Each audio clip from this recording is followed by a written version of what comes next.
और ब्राह्मणा प्रेत भोजने, और कहते कुछ अपवित्र हैं। कौन अपवित्र है?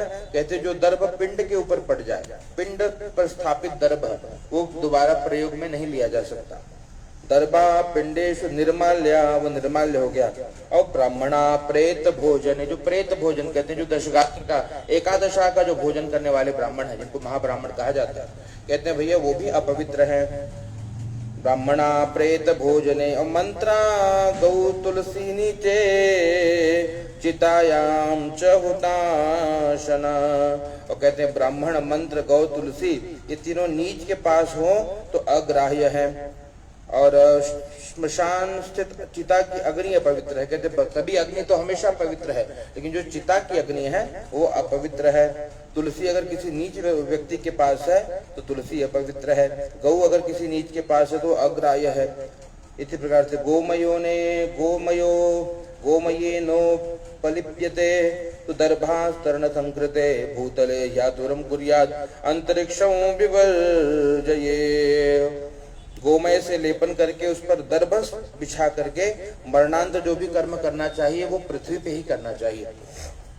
आकाश में मरने वाले की शैया नहीं करें। इसलिए मंडल पर ब्रह्मा विष्णु महेश्वर अग्नि इत्यादि सब देवता उस जो गाय के गोबर से मंडल बनाते हैं वहां पे वो हमेशा स्थित रहते हैं। इसलिए भूमि हमेशा पवित्र है, पर जहाँ पर लेप नहीं होता और जहाँ पर लेप है वे दोनों लेप से ही शुद्ध होती है। कहाँ जहाँ लेपित नहीं है, मतलब गाय का गोबर से लेपन नहीं हुआ, वो भूमि अपवित्र हो जाती है। इसलिए गौ के गोबर से लेपन करना चाहिए। सर्वदा वसुधा भूता लेपो यत्र न विद्यते यत्र लेप कृतद्र पुनर्लेपेन शुद्ध्यते। राक्षसाक्ष भूता प्रेता यमानुगा अलिप्त देशम खट्वायाम अंतरिक्षे विशन्ति च। और कहते हैं इसलिए खटिया पर बिना जहाँ पे गाय के गोबर का लेपन नहीं हुआ ऐसी भूमि पर कहते हैं राक्षस पिशाच भूत प्रेत यमराज के दूत ऐसे स्थान पर ही प्रवेश करते हैं। इसलिए गौ के गोबर से लेपन अवश्य करना चाहिए। और ऐसे जगह पे मृत्यु हो और मृत्यु की आगे की सभी क्रिया हो तो कहते हैं ऐसे जीव की असदगति होती, मतलब सदगति नहीं होती। और लिप्त शालग्राम शिलातो यम यपिबेत बिंदु मात्रको सर्व पाप विनिर्मुक्तो वैकुंठ भवनो व्रजे। इसलिए कहते हैं कि भूमि पर गोमय लेपन पर उस पर प्राणी को शयन कराकर, भूमि पर शयन कराकर और मुख में स्वर्ण पंचरत्न को रख करके और शालिग्राम का चरणामृत, अगर घर में शालिग्राम भगवान है तो उनके चरणामृत का पान कराना चाहिए। जो शालिग्राम का जल बिंदु मात्र, एक बिंदु जल भी, एक बूंद जल भी जो शालिग्राम भगवान ठाकुर सेवा से जो जल निकला है उसको पान कर लेता है, कहते वो सभी पापों से मुक्त होकर के वैकुंठ लोक को चला जाता है। ततो गंगा जलम दद्यान महापातक नाशन, उसके पश्चात महापातक को नाश करने वाले गंगा जल को पान कराना चाहिए। और कहते हैं वो गंगा जल पान कराने पे तीर्थों पर स्नान करने की फल की प्राप्ति होती है, दान करने की फल की प्राप्ति होती है। सर्व तीर्थ कृत स्नानम दान पुण्य फल प्रदम। चांद्रायणं चरेद्यतु सहस्रम काज शोधनं दिवेद्यश्चैव गंगांभ समोषातामुवावपि अग्निं प्राप्यं यथा तार्च तूलराशिर्विनश्यति तथा गंगाम्बुपानेन पातकं भस्मसात् भवेत्। कहते भैया जो शरीर चांद्रायण व्रत की बड़ी महिमा है, कहते चांद्रायण व्रत को 1000 चांद्रायण व्रत करने पर शरीर को पवित्र करने में सक्षम है। जब 1000 चांद्रायण व्रत कोई जीव करे, महापापी है तो भी उसका जो शरीर है वो पवित्र हो जाता है। उसी के समान अंत समय में अगर गंगा जल कोई पी ले तो उसको 1000 चांद्रायण व्रत करने का फल मिल जाता है। इसलिए हे गरुण जी, यस्तु सूर्याशु संतप्तम गंगाया तल्लम बबेत सर्वयोनिर्मुक्तः प्रयाति सदनो हरे। कहते कितनी भी बड़े रुई का पर्वत भी क्यों न हो, कापूस का पर्वत हो, अग्नि का एक बूंद भी, एक तिनका भी वहां चला गया तो पूरे रुई के पर्वत को जला करके भस्म कर सकता है। ऐसे ही कहते हैं कितना भी पाप पर्वत के समान क्यों न हो, अगर गंगा जल एक बूंद भी जीव के मुख में प्रवेश कर गया तो सभी पापों को वो भस्म कर देता है। गंगा जी की महिमा है। और नद्यो जलावगाहेन पावयन्ति तरांजनान् दर्शनात् स्पर्शनात् पानात् तथा गंगेति कीर्तनात्। तो जो कोई सूर्य किरणों से तपा हुआ गंगा जल को पीता है वह सब योनि से मुक्त होकर के विष्णु लोक को जाता है। कहते दूसरी सभी नदियां स्नान करने से पापी पुरुष को पवित्र करती है। बाकी नदियों में तो नहाना पड़ेगा, आप गोदावरी में जाइए, आप यमुना जी में जाइए, उसमें स्नान करने पर मुक्ति मिलेगी। और गंगा जी की इतनी महिमा बताई गई कि गंगा जी के दर्शन से मात्र, गंगा दर्शनात् स्पर्शनात् पानात् तथा गंगे कीर्तना, गंगा जी का अगर दर्शन भी करके मुक्ति हो गई तो भी जीव मुक्त हो जाता है। गंगा जी के स्पर्श से जीव मुक्त हो जाता है, गंगा जी के पान से मुक्त हो जाता है। और अगर कुछ न हो, दूर 1000 योजन दूर भी बैठकर कोई गंगा गंगा कहकर प्राण त्यागता है तो गंगा जी की इतनी महिमा है कि गंगा मैया उसके सभी पापों को नष्ट कर देती है। गंगा गंगेति यो ब्रूयात् प्राणै कंठगतेरपि मृतो विष्णुपुरम याति न पुनर्जायते भुवि। इसलिए कहते भैया भगवान की बड़ी कृपा है। गंगा जी की इतनी महिमा गाई गई है कि गंगा जल संसार का तारक है। भगीरथ ने बड़ा तप करके और गंगा जी को इस धरा पर बुलाया है। कहते प्राण जो है कंठ पर आ गया, लगा कि प्राण छूट जाएगा। तो अगर कोई कुछ न करे, गंगा जल न मिले, तुलसी न मिले, शालिग्राम जी का जल न मिले, कुछ न मिले तो क्या करें? कहते हैं ऐसे समय में गंगा गंगा अगर कोई कह देता है तो गंगा की मैया की असीम कृपा होती है और वो जीव सदैव के लिए मुक्त हो जाता है। फिर उसको पुनः इस धरा पर आना नहीं पड़ता, जन्म मृत्यु के चक्कर में वो पड़ता नहीं है। उत्क्रामद्भिश्च प्राणे पुरुषो श्रद्धयान्वित चिंतयेत् मनसा गंगा सोपि याति राम गति। कहते प्राण निकलने के समय अगर कोई भी प्राणी श्रद्धा युक्त होकर भाव से गंगा मैया को पुकारे, गंगा गंगा गंगा का स्मरण कर ले तो कहते वो भी उत्तम गति को प्राप्त हो जाता है। अतो ध्यायेन निमेत गंगाम संस्मरे तज्जलम पिबेत ततो भागवतम किंचित शृणुयात् मोक्षदायकम। कहते हैं इसलिए गंगा मैया का ध्यान करते हुए, गंगा जी को नमस्कार करते हुए, गंगा जी को प्रणाम करते हुए गंगा जल का पान करना चाहिए। और अगर और भी कोई सामर्थ्यवान है तो श्रीमद् भागवत जी का श्रवण कर लेना चाहिए। भागवत जी की बड़ी महिमा है। कितना अगर कहते हैं भागवत जी के 18,000 श्लोक हैं और कोई 18,000 श्लोक न सुन पाए तो क्या करा जाए, तो भी बताते हैं भगवान कि श्लोकम श्लोकार्थ पादम वा योन्ते भागवतम पठित। कहते पूरा कुछ न हो तो एक श्लोक भी कोई पढ़ ले भागवत जी का और तो कहते हैं फिर भी उस जीव की मुक्ति हो जाती है। अगर एक श्लोक न मिले तो श्लोक आधा श्लोक भी पढ़ ले, आधा न पढ़े तो श्लोक पादम वा 1/4 श्लोक पढ़ ले, है ना। सच्चिदानंद रूप, एक भागवत जी का श्लोक है, सच्चिदानंद रूपाय विश्वोत्पत्त्यादि हेतवे तापत्रय विनाशाय श्री कृष्णाय वयं नमः। कहते एक श्लोक भी कोई पढ़ ले इतना सा, कहते उसकी भी उस जीव की भी मुक्ति हो जाए। इतना न पढ़े तो आधा पढ़ ले, तापत्रय विनाशाय श्री कृष्णाय वयं नमः।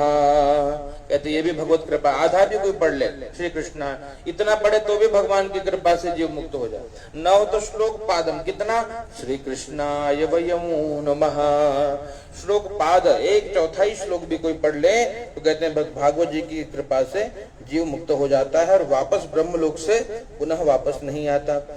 वेदोपनिषदां पाठात् शिव विष्णु स्तवादपि ब्राह्मणा क्षत्रियं विषाम मरणं मुक्तिदायकं।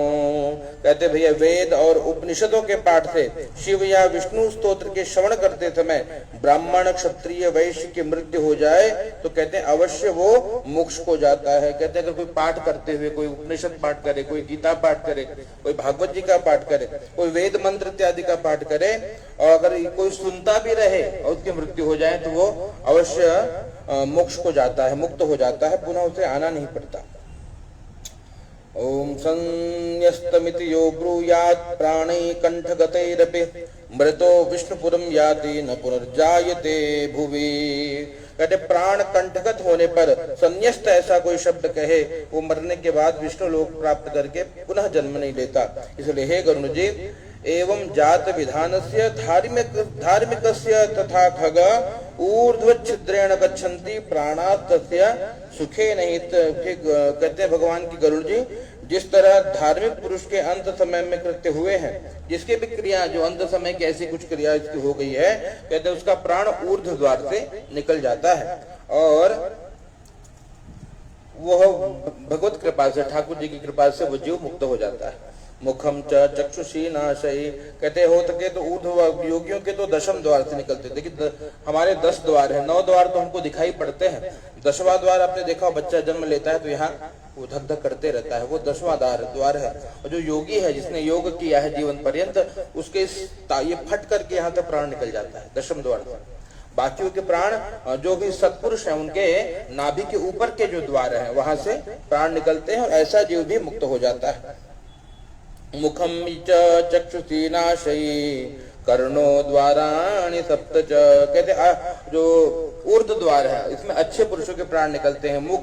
मुख से निकल जाते हैं, नेत्र से निकल जाते हैं, नासिका से निकल जाते हैं या कान से निकल जाते हैं, कहते हैं ये सब ऊर्ध्व द्वार है। इस प्रकार से जो अच्छे पुरुष हैं, जो साधु पुरुष हैं, उनके प्राण ऊर्ध्व द्वार से निकल जाते हैं। और योगियों के जो प्राण है वो दशम द्वार से, तालु से प्राण निकलते हैं। शरीरम पत्ते पंच निर्गते मरुतीश्वरे कालाहतम पदत्येवं निराधारो यथा ध्रुवः निर्विचेष्टं शरीरं तो प्राणैर्मुक्तं जुगुप्सितं अस्पृश्यं जायते सद्यो दुर्गंधं सर्वनिंदितं। और कहते प्राण और अपान ये दोनों नाभि में स्थित रहते हैं। जब ये अलग अलग होते हैं तब सूक्ष्म होने पर वायु शरीर रूपी पुतले से निकलता है। उस वायु के निकलने के बाद ये जो शरीर जो चेतना युक्त दिखाई, जो चल रहा है, फिर रहा है, बोल रहा है, ये शरीर की चेतना निकल जाती है, शरीर गिर पड़ता है। और प्राणी का जो ये शरीर है, जिसको प्राणी ने बहुत प्रेम किया, ये शरीर दुर्गंध युक्त होने लगता है, शरीर से दुर्गंध आने लगती है, शरीर निंदनीय हो जाता है। इस शरीर से जो जगत प्रेम करता था, इस शरीर को कोई स्पर्श भी नहीं करना चाहता। तो शरीर की 3 अवस्था होती है। पृथिव्याम लीयते पृथ्वी आपश्यैव तथा जरे त्रिधावस्थां शरीरस्य कृमिविभस्म रूपितः किम गर्व क्रियते देहे क्षण विध्वंस भिन्नरैः। कहते शरीर की 3 अवस्था होती है। प्रथम तो इसमें जीव अंदर प्राण निकलने के बाद शरीर को जीव, सूक्ष्म जीव खाने लग जाते हैं, वो जन्म लेते हैं और खाने लगते हैं। और इसमें तो उसके उदर में विष्ठा हो जाती है, बांधवादिक मिल जाए तो उसको जला करके भस्म कर देते हैं। या तीसरा कहते हैं कि भैया को कहीं वन में मृत्यु हुई तो जानवर खा जाते हैं। ऐसे शरीर को प्राप्त करके क्षण भर में नष्ट होने वाले मनुष्य क्या अभिमान करते, कहते इसलिए शरीर का कोई अभिमान नहीं करना चाहिए। पानी के ना बुदबुदास मानस की जात आवत ही छुप जाएगा ज्यों तारा पर भात। कहते भैया पानी के बुदबुदे जैसे, पानी के बुलबुले जैसे ये मनुष्य के शरीर का सामर्थ्य है। जैसे ही तारा जो है रात्रि में चमचमाता रहता है, लेकिन सूर्योदय होने पर तारा छुप जाता है, वैसे शरीर जैसे ही मृत्यु समय आएगा ये शरीर समाप्त हो जाएगा। आकाशा तथा काशे सर्वव्यापी च शंकर, जो शरीर बना है, कहते क्षिति जल पावक गगन समीरा, पृथ्वी जल तेज वायु आकाश के द्वारा शरीर की उत्पत्ति हुई है। और इस प्रकार से ये पंच महाभूत से जो शरीर बना है, कहते अंत में ये शरीर पंच महाभूत में मिल जाता है। किसमें क्या? आकाश तथा आकाश, जो आकाश तत्व है, शरीर का खालीपन है ना, वो आकाश तत्व आकाश में मिल जाता है। तथा का सर्वव्यापी च शंकर नित्य मुक्तो जगत्ताति आत्मा देहे स्वजो नरः, पृथ्वी में मिल जाता है, अग्नि में मिल जाती है, वायु में लीन हो जाती है। उसी प्रकार से ये पंच महाभूत धरा जो पृथ्वी में सभी जो पंच महाभूत में मिल जाते हैं। सर्वेन्द्रियुतो जीव शब्दादिर्विषयैर्वृतः कामरागादिभिर्युक्तः कर्मकोश समन्वितः पुण्यवासनया युक्तो निर्मिते स्वेन कर्मणा प्रविशेष नवे देहे गृधे दग्धे यथा गृहे। इस प्रकार से वही सर्वव्यापी सुख कारक तथा बंधन रहित जगत का साक्षीभूत अजर अमर है, ऐसा वह आत्मा शुभ अशुभ फल को नहीं भोगता। कहते हैं शुभ अशुभ फल जिसको आत्मज्ञान हो गया उसको शुभ या अशुभ फल नहीं लगते। आत्मज्ञान मतलब जैसे वेदांत की भाषा घटाकाश का महाकाश में मिल जाना, ये आत्मज्ञान है। आत्मा परमात्मा में विलीन हो जाना। जैसे आप कोई मटकी देखते हैं, मटका, मिट्टी का मटका, उसके भीतर जो खाली जगह है उसको भी आकाश मतलब खाली जगह, उसके अंदर जो आकाश है उसका नाम है घटाकाश। उसके बाहर जो आकाश है उसका नाम है महाकाश। तो जब वो मटका फूट जाता है तो वो जो घटाकाश है वो महाकाश में मिल जाता है। उसी प्रकार से जो शरीर है ये मटका है, इसके भीतर आत्मा है, इसके बाहर परमात्मा है। शरीर जब भस्म हो गया, आत्मा परमात्मा में मिल गई। ये कब होगा? जब व्यक्ति को आत्म ज्ञान हो जाएगा कि भैया मैं शरीर नहीं हूं, मैं आत्मा हूं। व्यक्ति माया में फंसा है तो क्या है, स्वयं को वो शरीर मान लेता है, आत्मा जानता ही नहीं। कभी ये समझा नहीं कि मैं इस शरीर को चलाने वाला हूँ। शरीर यंत्र मात्र है। तो मैं चाहूंगा तो ये शरीर चलेगा, मैं चाहूंगा तो शरीर बोलेगा, मैं जैसे चाहूंगा शरीर को वैसे रखूंगा। और शरीर इसलिए कहते हैं जैसे आप चाहोगे वैसे ये शरीर रहेगा, क्योंकि शरीर यंत्र है, चलाने वाले तो आप हो इसके। उसी प्रकार से जिसको ये आत्मज्ञान हो जाता है, कहते हैं भैया वो मुक्त हो जाता है जीव। तदाभिमानमादाय किंकिणी जालमालिजो आयन्ति देवदूताश लसच्चा मदशोभितः। इस प्रकार से वह आत्मा 10 इंद्रियों से व्याप्त तथा शब्द स्पर्श रस रूप गंध काम क्रोध आदि से युक्त है। वो अन्नमय प्राणमय मनोमय विज्ञानमय आनंदमय इन 5 कोशों से व्याप्त है। ऐसे जीवात्मा शुभ वासना से युक्त होकर अपने कार्य द्वारा नवीन शरीर में प्रवेश करते हैं।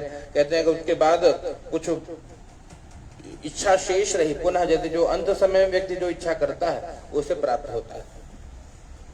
जन्म जन्म मुनि जतन कराहे अंत राम कही आवत नहीं। जीवन भर अगर राम नाम जपा नहीं तो अंत समय में मुख से राम नाम निकलेगा नहीं। और अंत समय मृत्यु के समय जैसे जो भाव मन में रहता है, परमात्मा उसी भाव को पूर्ण करते हैं। अगर जिसकी शरीर की संसार के प्रति ममता समाप्त नहीं है, पुनः वो जीव शरीर को त्यागने के बाद पुनः इस धरा में कहीं न कहीं जाकर के कर्म के अनुसार वो जन्म लेता है। पुण्य कर्म करे तो बड़े अच्छे घर में जन्म ले, निकृष्ट कर्म करे तो पापियों के घर में जन्म लेता है। तदा धर्म तत्विद प्राज्ञा सदा धार्मिक वल्लभ। इस प्रकार से और जिनकी मुक्ति की कामना है तो कहते हैं भैया ऐसे जीव के प्राण निकलने के समय छत्र चामर से युक्त होकर के सुवर्ण आदि घुंघरू बंधे हुए विमान लेकर के भगवान नारायण के पार्षद आते हैं। वे देवदूत हैं, धर्म के सार को जानने वाले हैं, बुद्धिमान तथा सर्व सदा धर्म में श्रेष्ठ कहे जाते हैं। उनको ऐसे विष्णुदूत अपने धार्मिक विमान में बैठ करके स्वर्ग लोक में ले जाते हैं। तो कहते हैं जो धार्मिक लोग हैं उनको भगवान नारायण के दूत स्वर्ग आदि लोकों में ले जाते हैं। तो दिव्य देहो विरजाम्बरस्त्रक सुवर्ण रत्नाभरणैरुपेता दान प्रभावात् महानुभावः प्राप्नोति नाकं सुरपूज्यमानः प्राप्नोति नाकं सुरपूज्यमानः।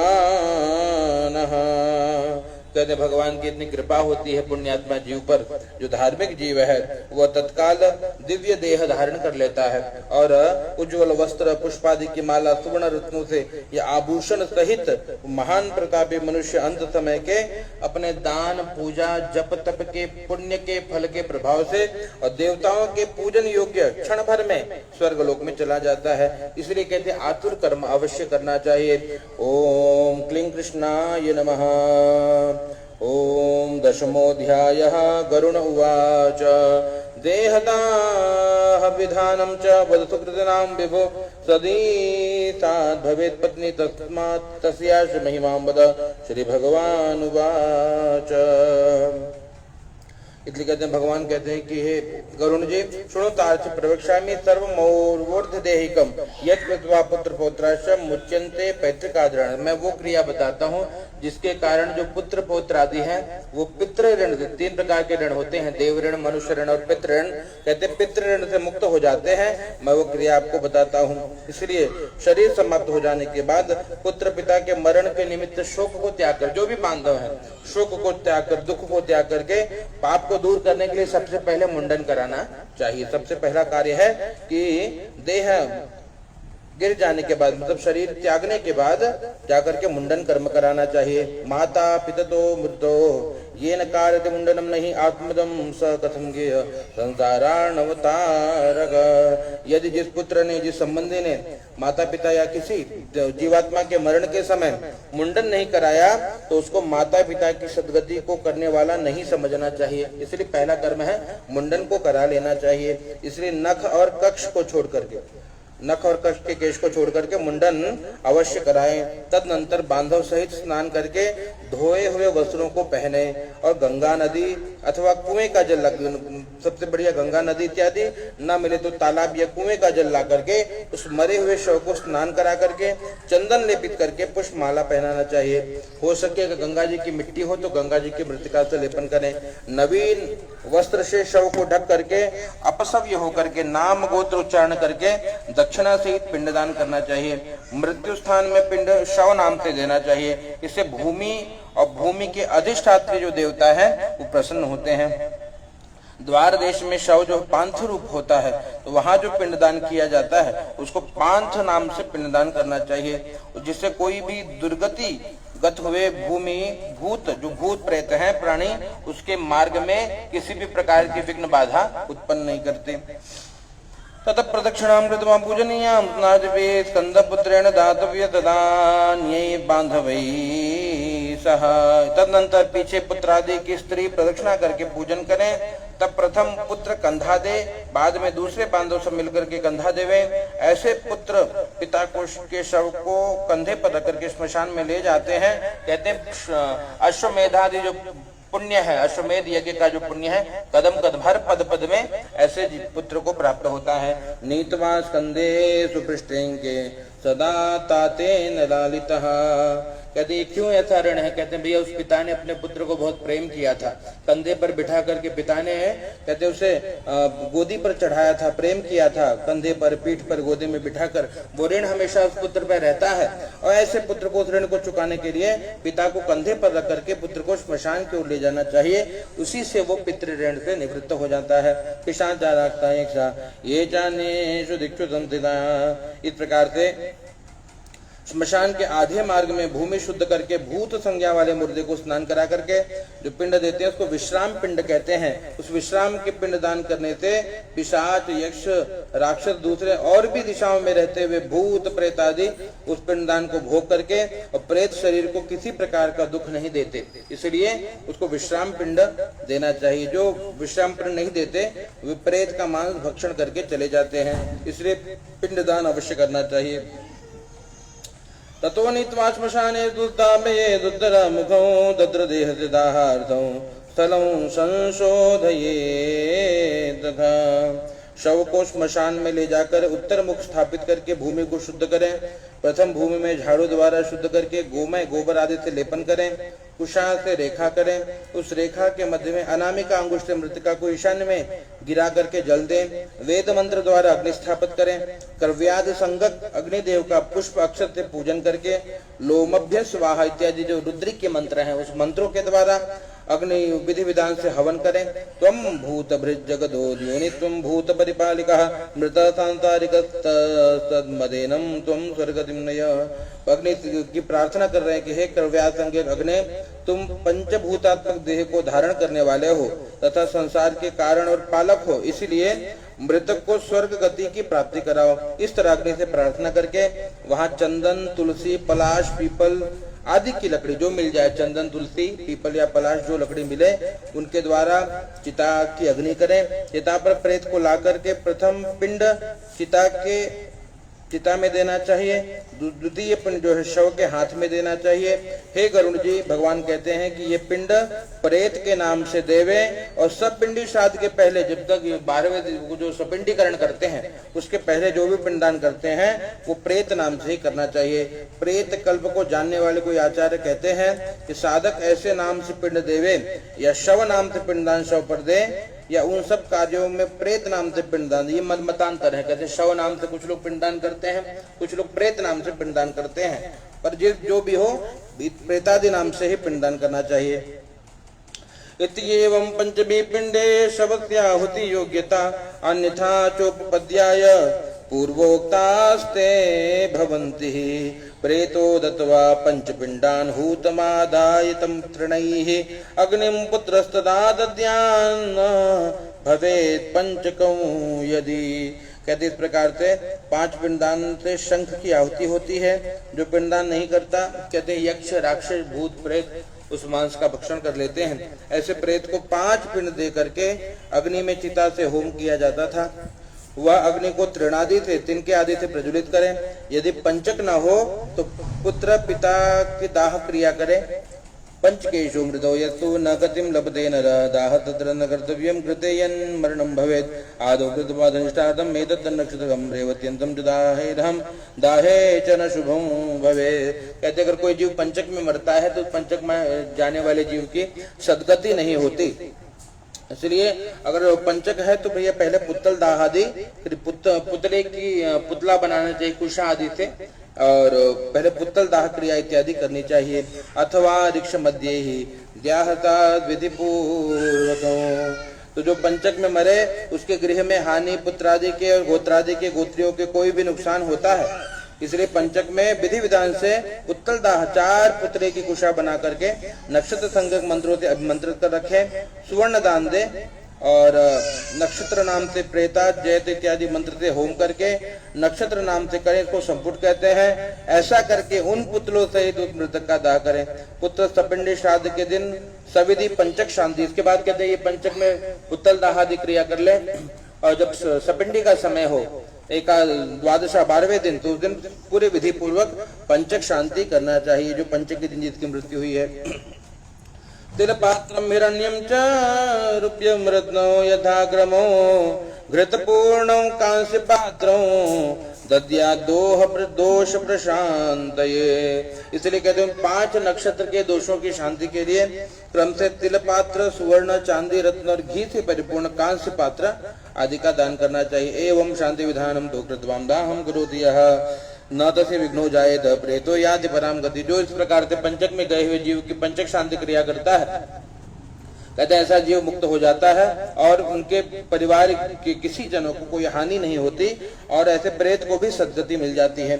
एवं पंचक दाहत्या बिना केवलम दहे तदीय भवेत् पत्नी सा तथा स विनिर्दये। इसलिए कहते हैं भाव से अपने गुरुओं को नमस्कार करके, देवताओं को नमस्कार करके और मोह इत्यादि त्याग करके भाव से पंचक जो विधान है उसको करना चाहिए।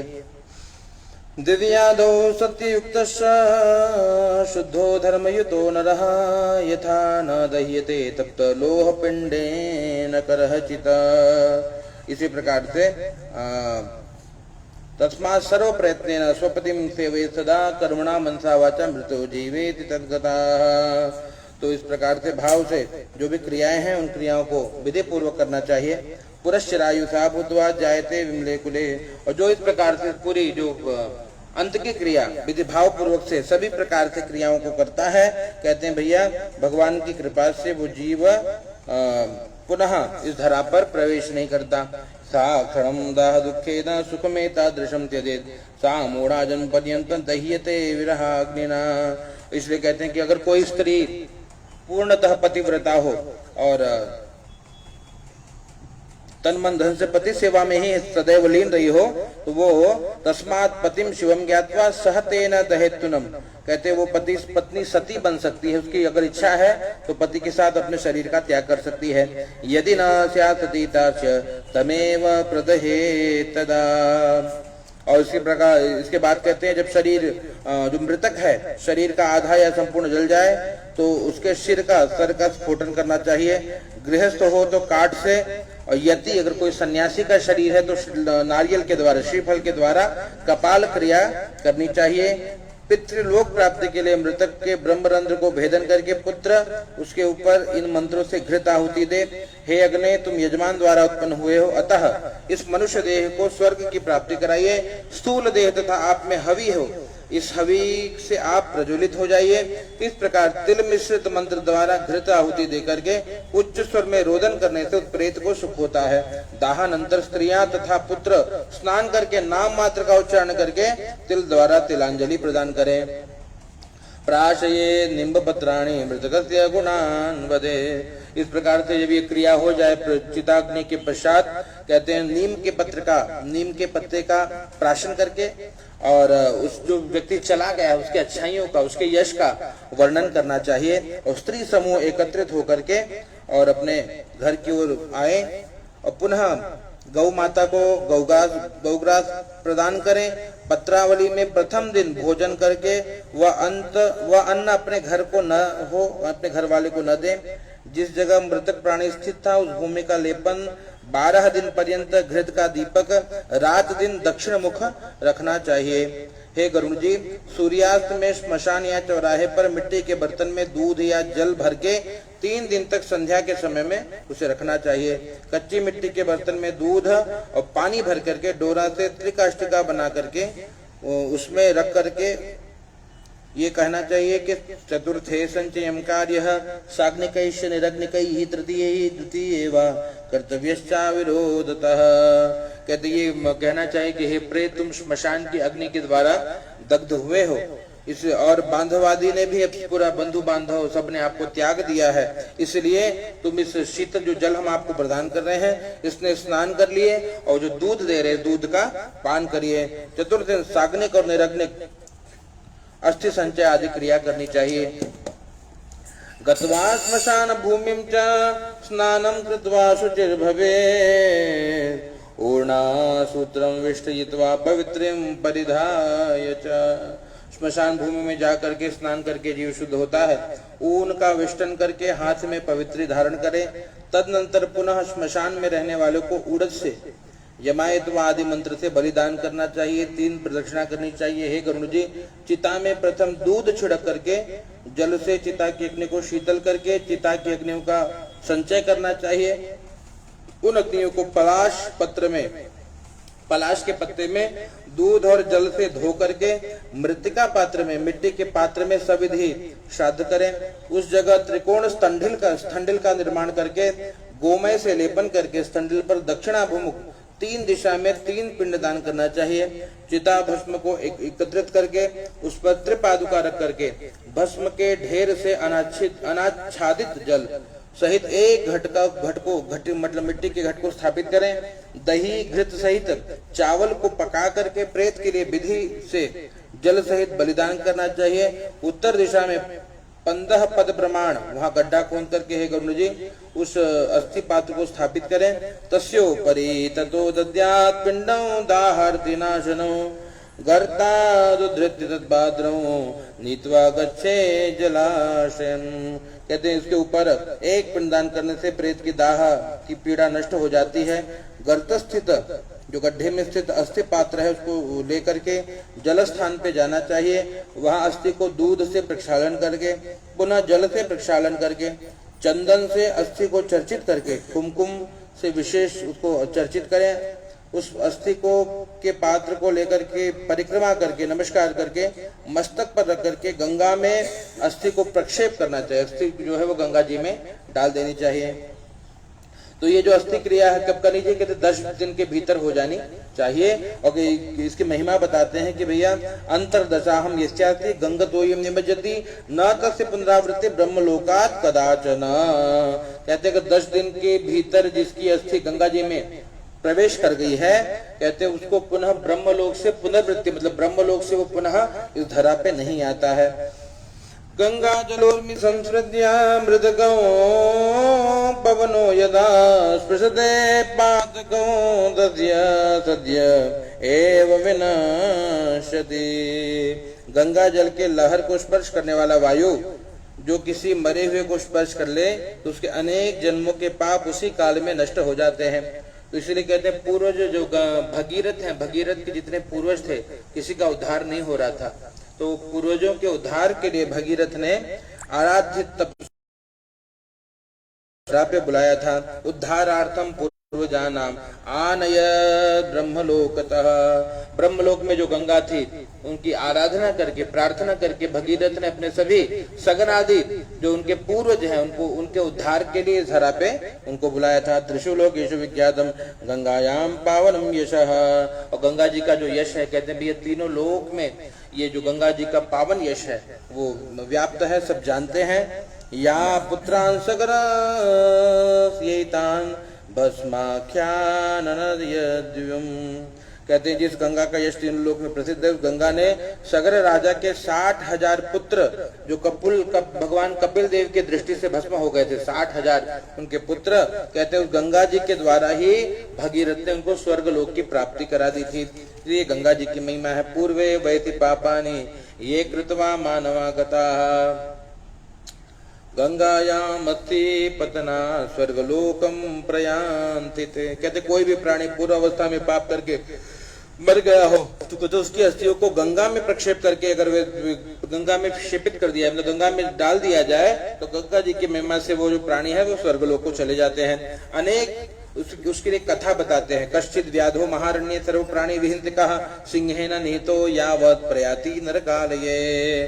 कहते भैया अनेक जीवों को मारने वाला एक व्याध था, एक बहेलिया था जो महावन में था। उस व्याध ने किसी सिंह को मारा, तब वो व्याध नरक में जाने लगा। कहते भैया उस प्रकार उसने सभी को मारा, अंत में उसको एक शेर ने व्याध को मार दिया और व्याध तब नरक में जाने लगा। और उस समय व्याध की जो अस्थि है वो गंगा जी में गिर गई गलती से, और गंगा जी में गिरने के कारण वो व्याध तत्काल विमान में बैठ करके स्वर्गलोक में चला गया। तो ये गंगा जी की महिमा की बड़ा पापी जीव था और सिंह ने मारा, मृत्यु भी बड़ी बुरी भई, लेकिन उसकी जो अस्थि है वो गलती से गंगा जी में चली गई तो वो मुक्त हो गया। अतः स्वयं सपुत्रेण गंगायाम अस्ति। इसलिए कोई अगर सुयोग्य पुत्र हो तो अपने हाथ से अस्थि को गंगा में प्रक्षेप करके 10 गात्र के कार्य को विधिवत करना चाहिए। कोई प्राणी अगर विदेश में तथा वन में चौरादी भय से मर गया हो और उसका देह न, फिर गरुड़ जी ने पूछा कि ठीक है ये तो आपने बड़ा बढ़िया बता दिया कि अगर चलो किसी की मृत्यु हो गई घर में है तो उसकी अस्थि लेके गंगा जी में डाल दो, वो मुक्त हो जाए। पर अगर मान लो कोई विदेश में मर गया और उसकी अस्थि न मिले, शरीर न मिले, तो क्या किया जाए? गरुड़ जी ने पूछा तो भगवान ने कहा दर्भपुत्तलकम कृत्वा पूर्ववत् केवलम दहे तस्य भस्म समादाय गंगा तो ये विनिक्षिपेत। कहते इसलिए क्या करना चाहिए? कहते दर्भपुत्तल बनाना चाहिए, मतलब कुशा का पुतला बनाना चाहिए।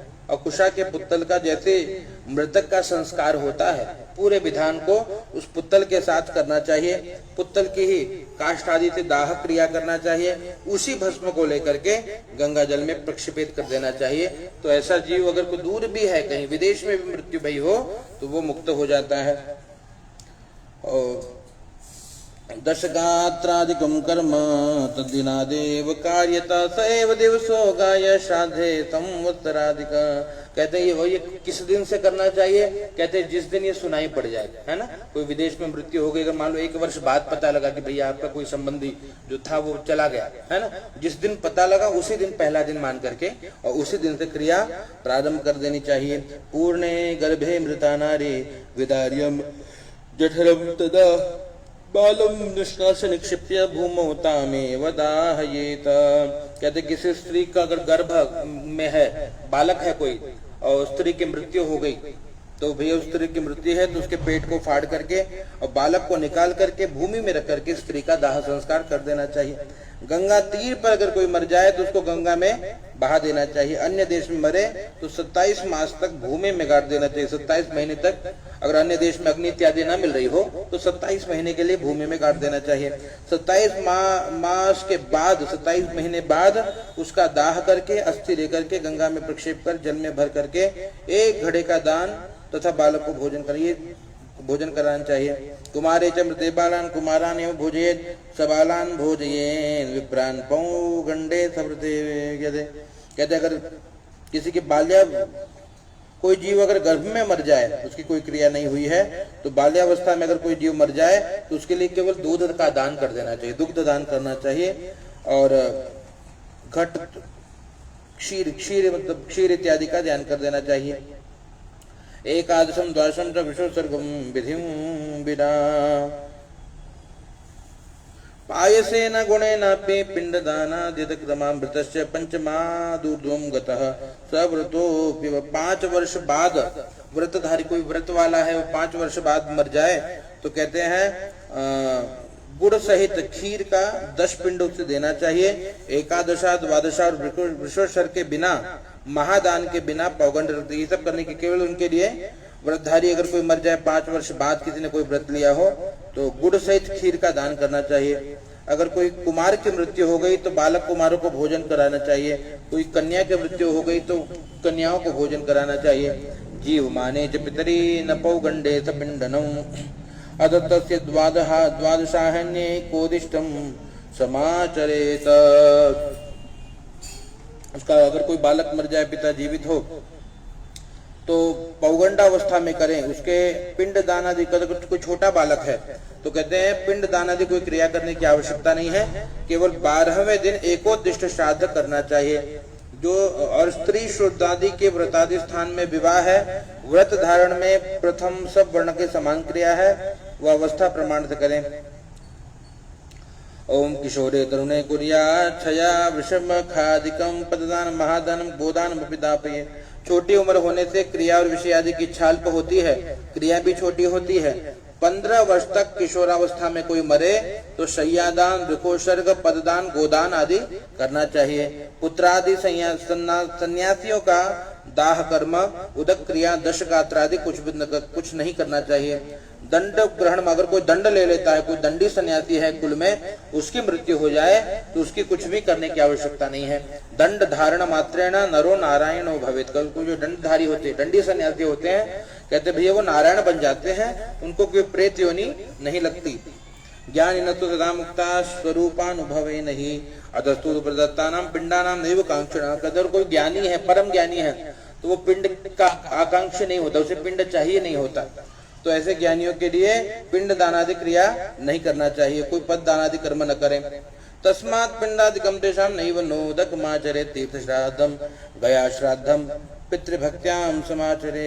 अगर उस पिता में भक्ति है किसी पुत्र की, जो पिता सन्यासी बन चुका है या जो पिता परम ज्ञानी है, तो क्या करें, कहते उनके लिए तीर्थ श्राद्ध कर सकते हैं या गया श्राद्ध कर सकते हैं, अन्य कोई क्रिया करने की आवश्यकता नहीं है। गंगादीनाम भावे ही पृथिव्याम स्थापनो स्मृतम्। इस प्रकार कहते कुछ ये सन्यासियों के नाम है। हंसम परम हंसम च कूटि चक्र बहुदको एतान सन्यासिन तार्च पृथिव्याम स्थापयेन मृता। कोई अगर परमहंस बन गया, जैसे आपने नाम सुना होगा, संतों के सामने कोई परमहंस है, कोई हंस है और कोई बहुचक है इत्यादि कोई सन्यासी है, तो ऐसे सन्यासियों को भूमि में ही गाड़ देना चाहिए, उनको समाधि दे देनी चाहिए। और गंगादीनाम भावे ही पृथ्व्याम स्थापनम श्रुतम। गंगा आदि नदियां उपलब्ध न होने के कारण कहते उनको भूमि में गाड़ने की ही विधि है। अगर कहीं कोई गंगा इत्यादि परम पवित्र नदियां हैं तो आप गंगा आदि नदियों में उन सन्यासियों को जल समाधि दे देना चाहिए। एकादशोऽध्यायः गरुण उवाच दशगात्र विधिं ब्रूहि कृते किं सुकृतं भवेत् पुत्रा भावे दुःख कुर्या इति वद मे केशव श्री भगवान उवाच शृणुतार्थ प्रविशामि दशगात्र विधिं तवा यद्विधाय च सत्पुत्रो मुच्यते पैतृकात्रणा। गरुड़ जी पूछते हैं कि हे केशव, दशगात्र कर्म विधि को कहिए और उसके करने से क्या पुण्य होता है, पुत्र न हो तब कौन करे, ये सब विस्तार पूर्वक हमको बताइए। भगवान कहते हैं कि गरुड़ जी ध्यान से श्रवण करिए, मैं दशगात्र की विधि कहूंगा जिसके करने से जो सुपुत्र है पैतृक ऋण से मुक्त हो जाता है। इसलिए पुत्र शोक का त्याग करके सात्विक धैर्य को धारण करके पिता के लिए अश्रुपात न करके पिंड दान आदि कर्म करें। जो मरने के बाद भी रोते रहते हैं, कहते हैं उनके अश्रुपात से या उनके नाक से जो मल निकलता है उनको प्रेत परवश होकर के भोगता है, इसलिए निरर्थक दुखी। कहते जो जाने के बाद भी जो बार बार शोक करे, रोता रहे, तो वो अश्रु को प्रेत को जबरदस्ती पीना पड़ता है, नाक से कोई मल निकले, इसलिए रोना नहीं चाहिए। 10,000 वर्ष पर्यंत शोक करने पर भी वह मृतक व्यक्ति कभी नहीं दिखाता।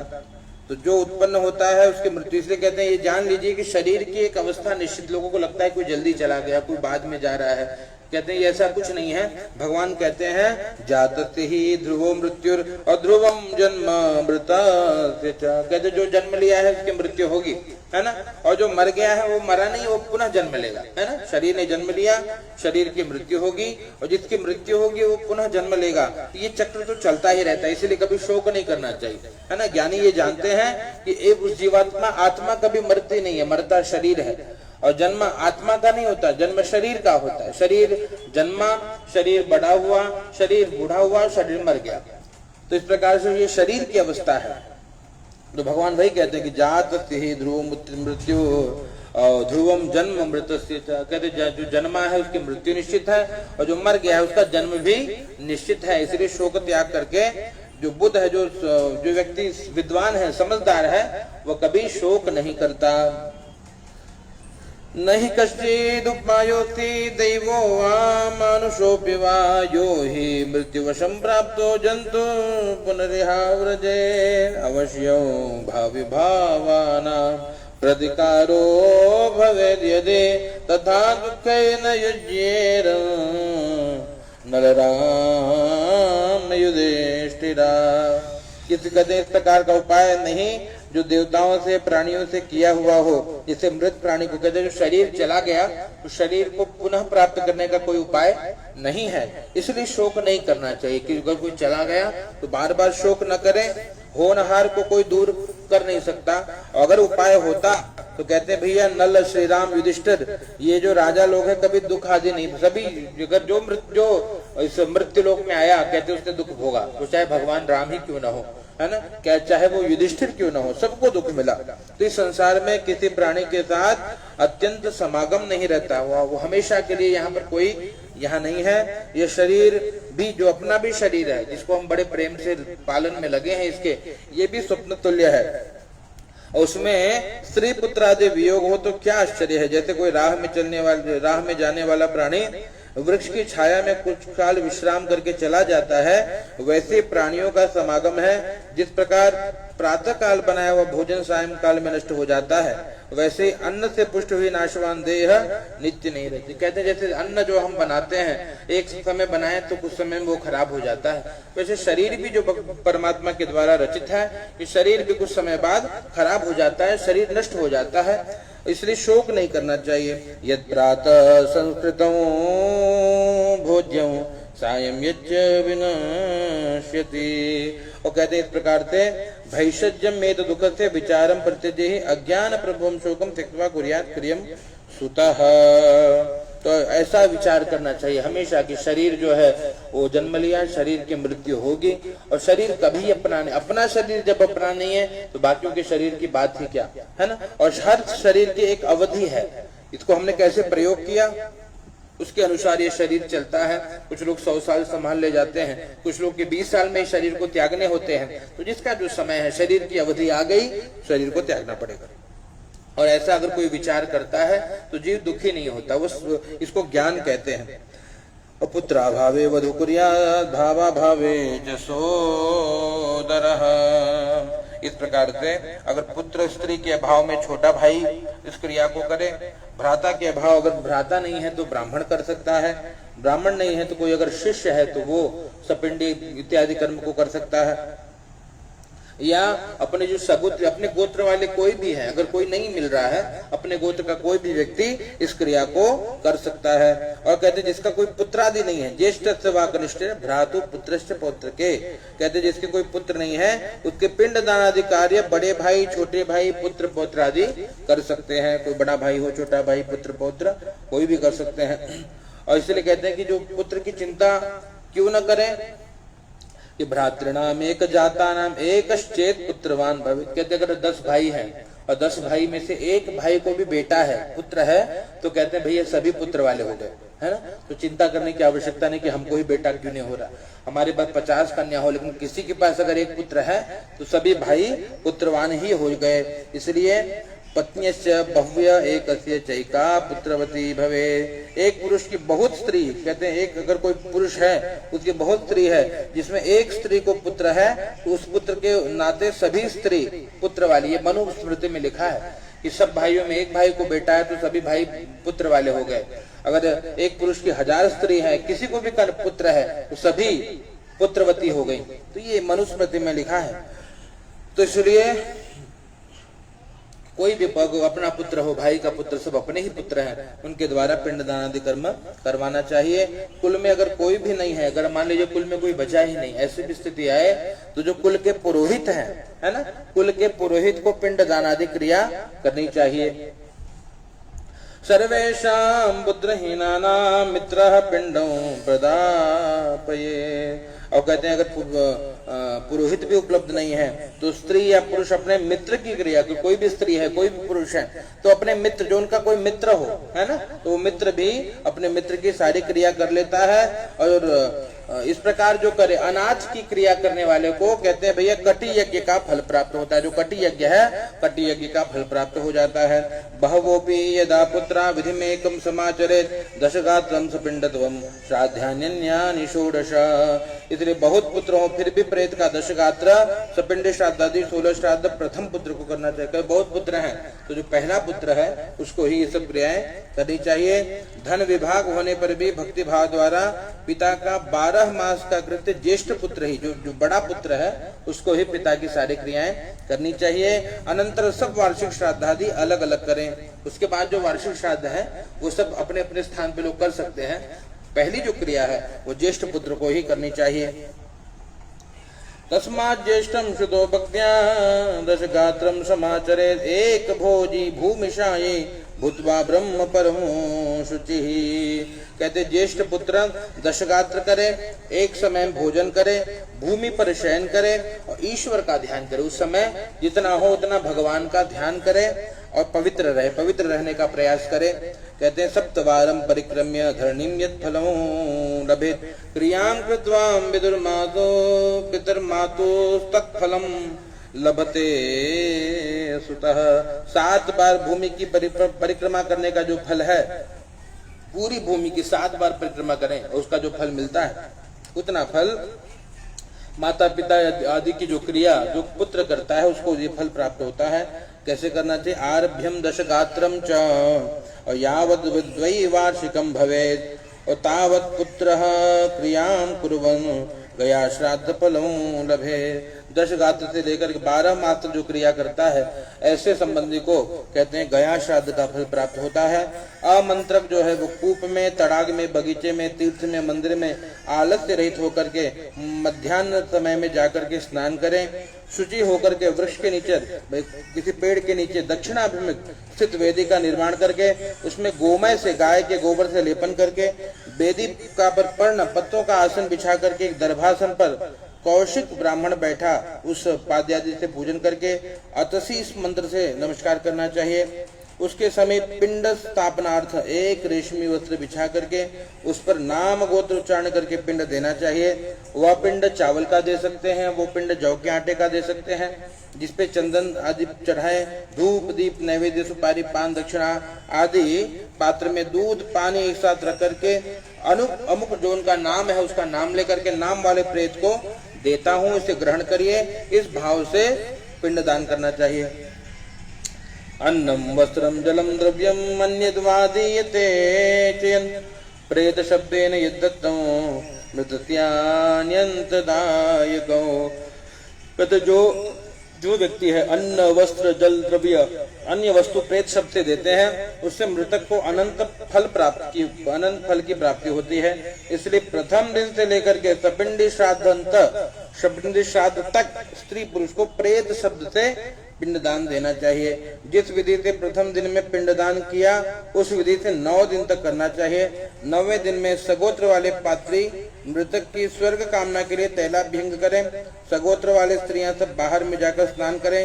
हाथ में दुर्वा धान का लावा लेकर के स्त्रियों को आगे करके मृत प्राणी के घर जाएं। वहां जाकर ऐसा वचन कहें कि दुर्वा के सदृश आपके कुल की वृद्धि हो और लावा के समान आपका कुल हमेशा सुशोभित रहे। ऐसा कहकर के घर में लावा और दुर्वा का त्याग करें। हे गरुण जी, 10वें दिन, इसी तो 9 दिन की क्रिया है जो अपने गोत्र वाले हैं। पहले परंपरा थी कि लोग दुर्वा लेके जाते थे, लावा लेकर के जाते थे। दुर्वा लेकर छोड़ने पर कहते थे जैसे दुर्वा की ऐसी महिमा, एक दुर्वा कहीं छोड़ दे, फेंक दे तो वो अपने आप 1 से लाख बन जाएगा और हर जगह फैलते रहेगा, है ना। जैसे दुर्वा बढ़ता है वैसे आपका कुल बढ़ता रहे, इस भाव से दुर्वा त्याग करते थे। और लावा सुशोभित, लावा जहाँ डाली वहां चमकते रहता है ना, तो लावा के समान आपका कुल हमेशा सुशोभित रहे, चमकता रहे, इस भाव से वहां दुर्वा और लावा का त्याग कर देना चाहिए। ये 9 दिन की क्रिया 9 दिन में सभी गोत्र वाले करें। 10वें दिन क्या करना चाहिए? 10वें दिन मुंडन कराना चाहिए। 10वें दिवसे क्षौर करवाइए, मुंडन करवाइए। बांधवानां समुंडनो क्रिया कर तुम सुदत्यापि पुनर्मुंडमाचरे। और कहते 10वें दिन सब बांधव मुंडन करावे और क्रिया जो करने वाला है पुत्र उस दिन पुनः जो भी है उसको उस दिन पुनः मुंडन कराना चाहिए।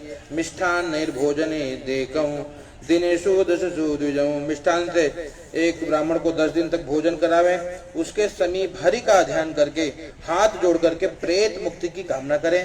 अतति पुष्प संकाशं पीतवास समुच्चितो ये नमस्यन्ति गोविंदो न तेषां विद्यते भयं। ये मंत्र है, कहते इन मंत्रों के द्वारा भाव से भगवान से प्रार्थना करनी चाहिए, गोविंद से प्रार्थना करनी चाहिए।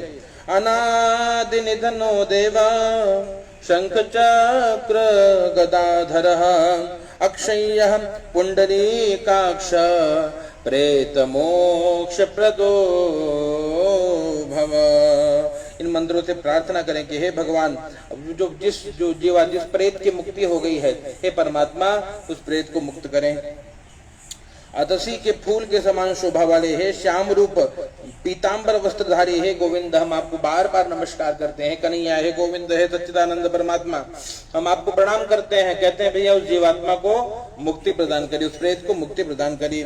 अनादि निधनो देव और शंख चक्र गदाधर अक्षय्य पुंडरीकाक्ष प्रेत मोक्ष प्रदो भव। भगवान कहते हैं अनंत रहे, भगवान का कभी अंत नहीं होता। आदि मध्य और अंत से जो हीन है वो परमात्मा है ना। संसार जब नहीं था तो जो थे वो भगवान थे, संसार के रूप में भी भगवान ही है। और संसार एक दिन समाप्त हो जाएगा तो जो बचेंगे, जो शेष रहेंगे वो परमात्मा है। तो कहते परमात्मा का आदि मध्य अंत से हीन है। और क्या कहते हैं शंख चक्र गदा, हाथ में शंख है, चक्र है, गदा धारण करने वाले परमात्मा। अक्षय्य पुंडरीकाक्ष, और भगवान पुंडरीकाक्ष ऐसे परमात्मा क्या करें, प्रेत मोक्ष प्रदो भव। ये प्रार्थना करनी चाहिए, प्रभु इस जीवात्मा को मुक्ति दीजिए। जितनी प्रार्थना करेंगे उतने भगवान प्रार्थना को स्वीकार कर लेते हैं। इति संप्रार्थता मंत्र श्राद्धान्ते प्रत्यहं पठेत् अस्नात्वा गत्वा गृहे दत्वा गोग्रासं भोजनं चरे। कहते इस प्रकार से मंत्र कहते हुए भगवान से प्रार्थना करते हुए श्राद्धांत के दिन गौ को गौग्रास दें और स्वयं भी भोजन करना चाहिए। ओम गरुड़ पुराण सारोद्धार दशगात्र निरूपण नाम एकादशो ध्यायः। तो भाव से भगवान के नाम का संकीर्तन करिए। गोविंद जय जय गोपाल जय जय गोविंद जय जय गोपाल जय जय राधा रमण हरि गोविंद जय जय राधा रमण हरि गोविंद जय जय गोविंद जय जय गोपाल जय जय ब्रह्मा की जय जय विष्णु की जय जय ब्रह्मा की जय जय विष्णु की जय जय उमापते शिव शंकर की जय जय उमापते शिव शंकर की जय जय गोविंद जय